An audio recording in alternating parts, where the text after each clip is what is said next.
teachings of His Majesty. But we no one, no devil, philosophy. Feel it in the one drop. This psalm is entitled, How Long Shall the Wicked Triumph? It's entitled, How Long Shall the Wicked Be in Control? Y'all got that? 3. This psalm, I want you to read through it. Because this is a psalm where David asked for the lives of his enemies. Read this psalm. I don't want to take up too much time from where I'm going, but I want to make sure I had the right psalm. I want to look it over. This is the psalm. Read it carefully.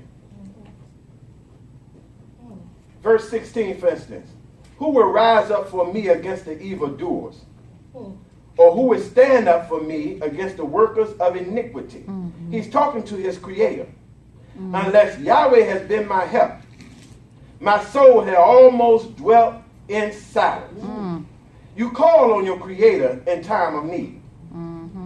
David is asking that the wicked, his enemies, when you study this in depth, be removed by way of destruction. That's right.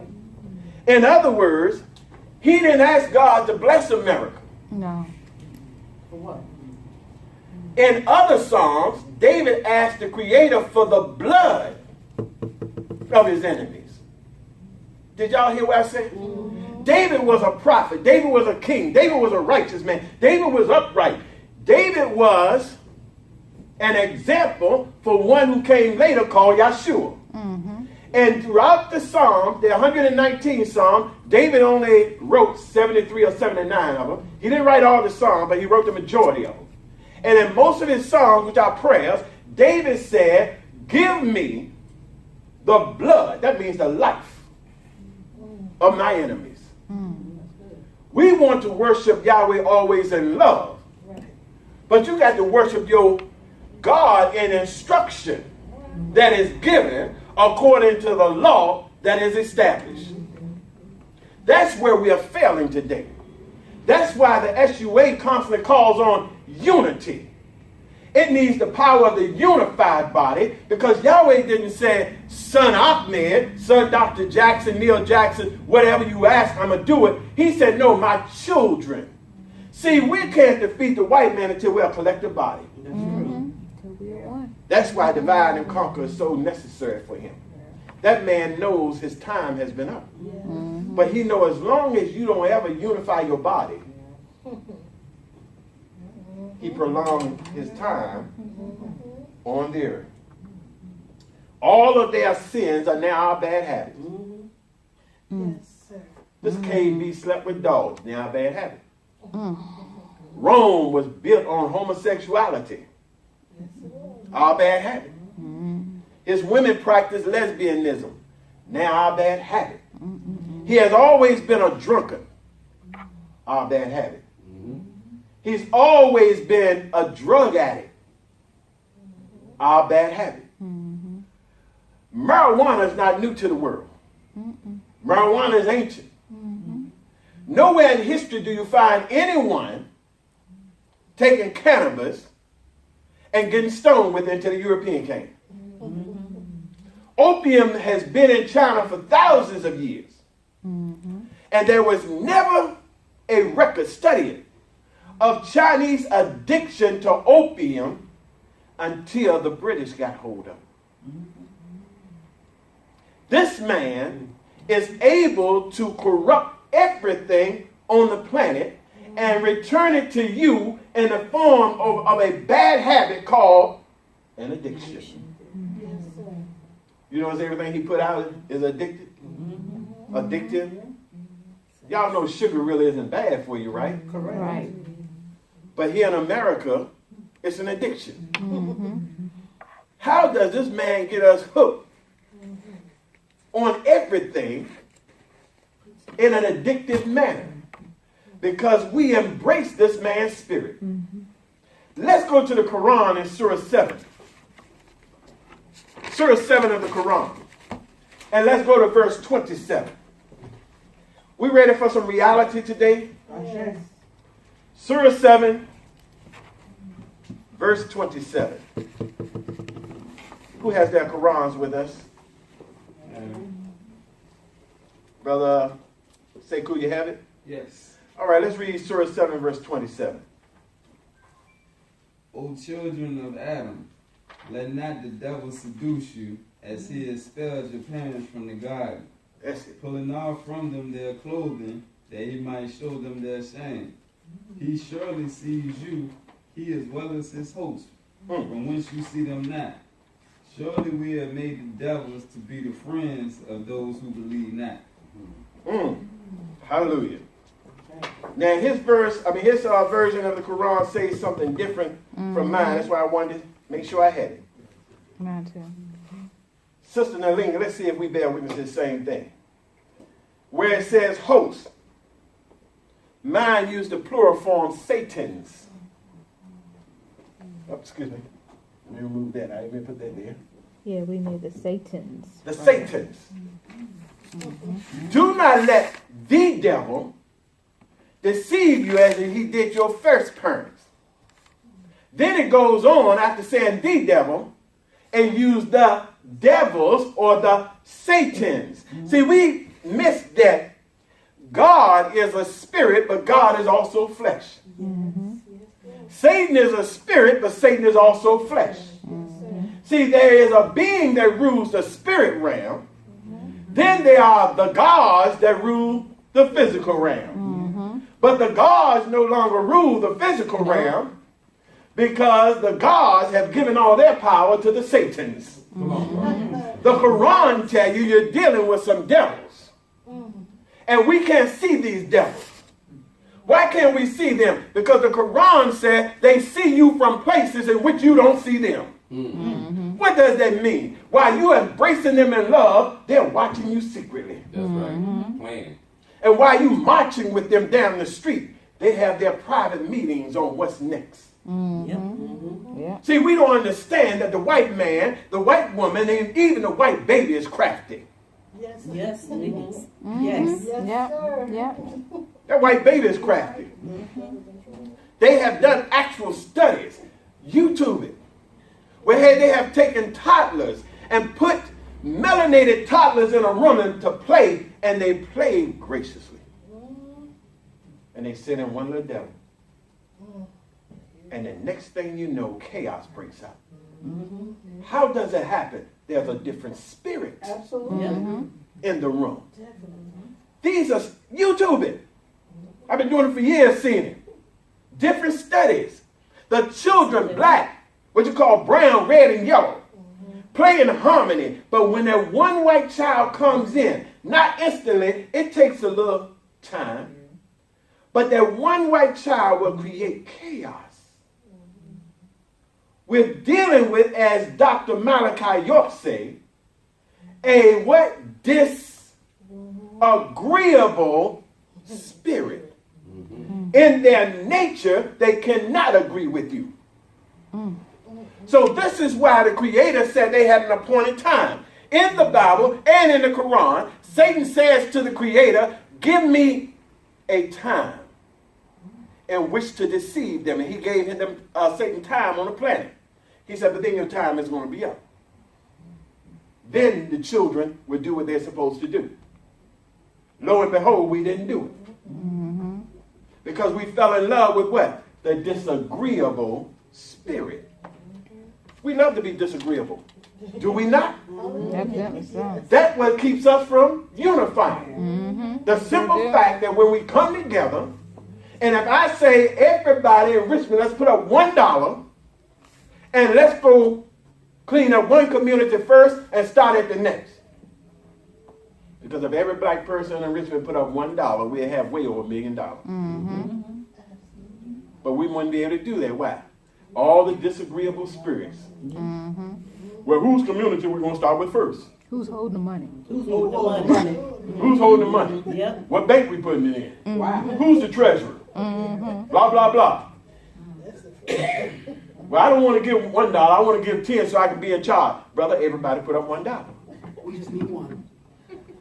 We keep it on an even flow. Y'all laughing. Y'all know I tried this, right? I presented it to a group of 100 men in black. I said, we all gave $1 a night, brother. That's $100. And the nigger came out. Oh yeah. Oh yeah. Disagreeable because we got the white man's nature in us, because we left Almighty Yahweh, we embraced the devil. Now we have the devil's behavior and attitude and demeanor and speech, nature, hatred, etc., etc., etc. We just like the enemy. And every day they watch and they study us. This devil is very, very sneaky. Let's go to Luke chapter 10, verse 18. And I'm going to read from the Purim Haru. After that, page 95. Luke chapter 10, verse 18. And then we're going to the Purim Haru, page 95. 95 of the Purim Haru. All right? Luke chapter 10, verse 18. And he said unto them, I beheld Satan as lightning falling from heaven. Oh. Excuse me. I apologize. I'm going to get you to read that one more time. Go back. Go to page 5. I don't know why I said 95. I didn't look at the paper. Page 5. Page 5 of what? Purim Haru. I'm going to get you to read Luke again. Page 5. All right, let's read Luke 10:18 one more time. And he said unto them, I beheld Satan as lightning falling from heaven. All right, everybody caught that? All right, the Purim Haru, page 5. Where it said, go down to where you see bracket number 10. You see it? All right. Now, right above that, thine enemy. All right, you got it? Thine enemy, the serpent, has been given over to the fire. The serpent fiend, Sebah, have fallen down headlong. His arms have been bound in chains, and his legs have Ra hacked off from him. When you read Revelation according to Luke, Satan was bound in chains, like the Purim Haru, and cast in fire. Isn't that right? That is so true. both stories tell you that at one time, Sebah is another name for Set. Just like Netta has many attributes, Set has attributes. Set at one time was a righteous being that stood in the presence of the Most High. Satan in the Bible, Hallel, now called Lucifer, was a high archangel, according to the biblical teaching, and stood in the presence of the Most High. But when the nature and the being changed, and both became what you call the devil, both stories say he got his butt kicked out. The problem is, listen carefully, if we are to follow our God and be like our God, then when our God and our goddess got the hell out of their paradise, why is it that we're maintaining the hell in our paradise? The devil is here and his days are prolonged because we won't kick him out. Come on, Doc. We will not go to battle with the devil, fight the devil. We won't even say anything bad against the devil. Because now we love the devil, we marry the devil, we have children seed by the devil. Yes. And Yahweh said don't do it because it causes confusion. Confusion means destruction. So now we're raising up children. All it takes is one drop, right? So the child, although come from a mixed union, that black blood makes that child black. But that child still has a love for his father or mother who is white. So in the midst of all this chaos going on, the child don't know which way to turn and which way to choose. That's the confusion. And the confusion is destructive from the simple fact that now you can't kill your own child. You got it? Yes. And for the mercy of the child, you extend the life of the father or the mother. This is reality. Ezra chapter 9 and 10 dealt with it. When Ezra told Israel to put away your strange wives. And the brother said, the children, they're your responsibility to take care of them. He said, but let the strange wives, strange husbands go. Because Yahweh said, do not take their sons for your daughters in marriage, nor give your daughters to their sons in marriage. Those instructions were law. Mayat is what? Law. Mayat is also called instructions of life. Study it. Mayat is instructions, but it's law. I told you, brothers and sisters, we are divine, and everything we did was divine up until now. Now we do everything that our enemy wants us to do. The Hopi, H-O-P-I, the Hopi Native Americans or Indians has a prophecy that the black race will only be free from the white man until there is a bloody revolution. I The believe red that. man is seeing your future. The Hopi Indians, They're one of the most peaceful. one of the most peaceful, But they know. have a long prophecy on us that the only way the black man will be free from the white man is when the black man wake up and have a bloody revolution. And in that prophecy, the Hopi people say, when he awakens, we fight with him. That's right. The world is waiting on us to get the devil off the planet. But we can't wake up to it. So the devil's time is being prolonged and prolonged and prolonged because we keep opening up our chest and giving the devil our love. Yes. Go to Deuteronomy chapter 2. See, we don't want to read the Bible for real. We want to play with the Bible. Come on, brother. The Purim Harut, Torah, the Quran, the teachings of the ancestors. We want to be African. But African tribes have warriors. That's where I find out. There were always warriors, right? Shucks, you couldn't even be a man in tribe until you go through warriorhood. Your rites of passage. Several of the tribes, you had to go out and kill a wild animal. The Kenyan people, the Maasai, you had to kill a lion. The Mandinka, kill a lion. You had to prove you're a warrior before you could be a man. That's right. That's good stuff. Deuteronomy chapter 2, we have it? Yes. Brother, say, could read 34 for us, brother. And we took all his cities at that time, and utterly destroyed the men and the women and the little ones of every city. We left none to remain. Don't close it. Deuteronomy means second law. The second set of instructions. All right? So whatever they got this plan from, they got it from the Creator. And the Creator told them, when you go into the city of your enemies, destroy everything. Man, women, who else? Children. Little. Come on now. But they just a baby. Okay. That's Deuteronomy, right? Go chapter 3, verse 6. Deuteronomy chapter 3, verse 6. We're going to walk for a second. And we utterly destroyed them as we did unto Sihon, king of Heshbon, utterly destroying the men, women, and children of every city.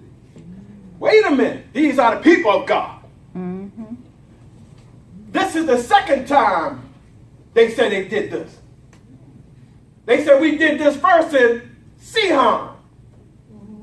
Now we're going to do it again. Who are these people they're destroying? They're the enemies of the children of the Most High. I don't care where the white folks come from. Come on.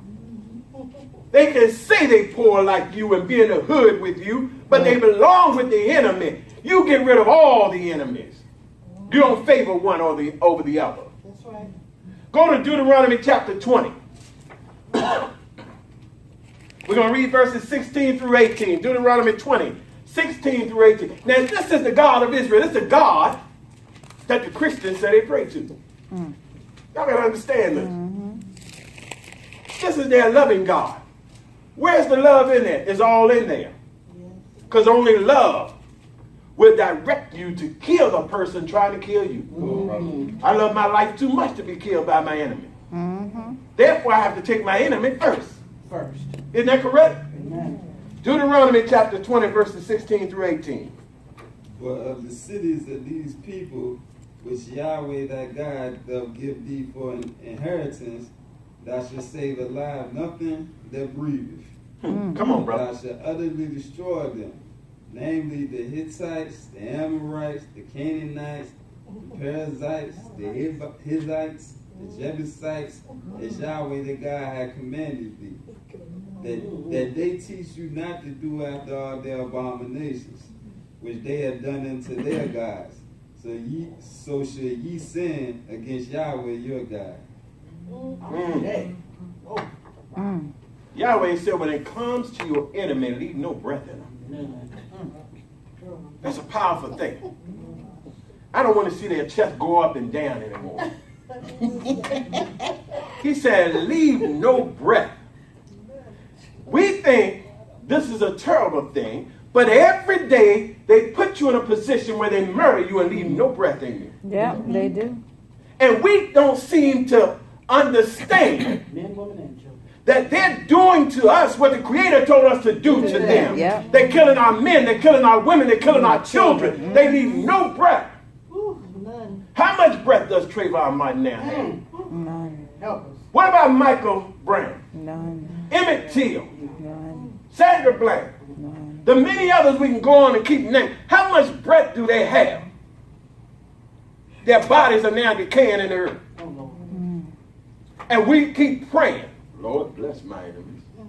I forgive them. Not this day. That is so stupid. David and Ruth murdered 9 brothers and sisters in South Carolina. Injured. He said, I don't feel nothing. Y'all ready? Nothing for them that I murdered. And the niggas came forth and said, we forgive you. May the Lord bless you. These are the family members of the murdered victims. No way. He said, I feel nothing for them. They got paid off. But yet we forgave him. The Creator said in Revelation 18, put on them what they put on you. And he said, as a matter of fact, put on them twofold. That means double it up. Yes, sir. What they put on you. We're not listening to the God. We're listening to niggas and crackers who Come on. preach a false word of God. Come on. Preach it. That's why the SUA isn't booming. We don't have the love that black folks want us to have. Come on, brother. Because over the years, I've heard it. If I had a penny for every time a brother or sister dropped it from their mouth, the SUA would have a mega church. But Dr. Jackson, Pastor, what about the good white folks? What the heck? Ain't no such thing. That's what I told you. There are none. That's right. Where the Lord said, love everybody. I said, Here show they me go. Show where he me. said. I know, right? And I'll show you where he said, kill your enemies. Well, I just don't believe that God wants me to kill a man. I said, well, wait till the man kill you. Then go to the God and ask him himself. And he's going to ask you what you're doing here. Lord, my enemy took my life. Why did he take your life? Well, I just didn't have the heart to kill him. Why not? I gave you instructions. You don't listen to my law, but he's following better than you. It's a shame when the devil can use the Bible for evil, Yeah. but you can't use it for good. Because everything these devils do in America, they do it according to the book. Yes, they do. Yeah. That's why they get Don't they off. back up everything by the Bible? Even the Klan. Years, Elijah Muhammad taught from 1934 to 1975 that the white race, man, woman, and child, was the devil. And in 41 years of his life of teaching, not one white preacher, scholar, professor, Come on, politician ever stood up and opposed or challenged what he said. They That's just right. Not one person came out and said, we are not the devil. We have facts here. We have theories. We have historical proof. Not one person came forward and 41 years to deny what Elijah Muhammad taught, and he taught it publicly, and he taught it on television. There's an interview where the white guy asked him, who do you believe the white man is? And in a very humble voice, he said, the devil. And you are.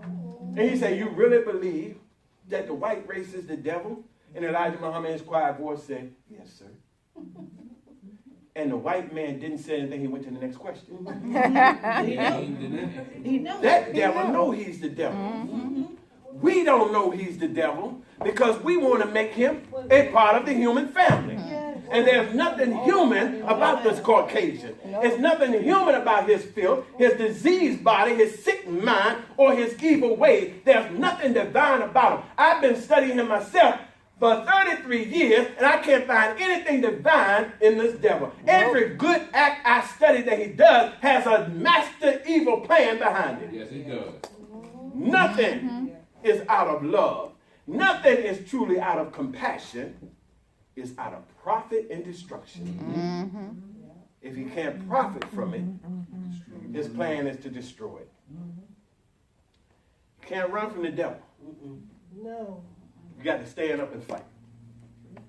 Let's look at Genesis 3:15. We know that one, but we want to look at it. We're going to go into some deep prophecy of 3:15. Because God gave you something in 3:15, but we didn't catch it. Genesis chapter 3, verse 15. Hallelujah. Hallelujah. And I will put enmity between thee and the woman. All right. Between thy seed and her seed. It shall bruise thy head, and thou shalt bruise his heel. Listen to your God talking to you. I, the God, will make sure you don't get near my seed. I'm going to put that natural hatred there, but we broke that barrier down. Y'all know we did it, right? Because we love them there. He said, this is what's going to happen, though, when they wake up. You will bruise their heel. Bruise means crush. You crush the heel, you slow down the enemy. So the Creator's saying, you will slow them down. But snake, when they get it together, they will bruise, crush your head. You know, I was raised by some good old country folks. There's only one way to kill a snake. You got to shoot them in the head, or you got to take a shovel, stick or something, and crush the head. If you don't crush the head, you can hit the body as much as you want. Old snake can still reach and bite you. That's why they said to kill a snake, you got to kill the head. That's a true statement. Keep us the teachings of His Majesty.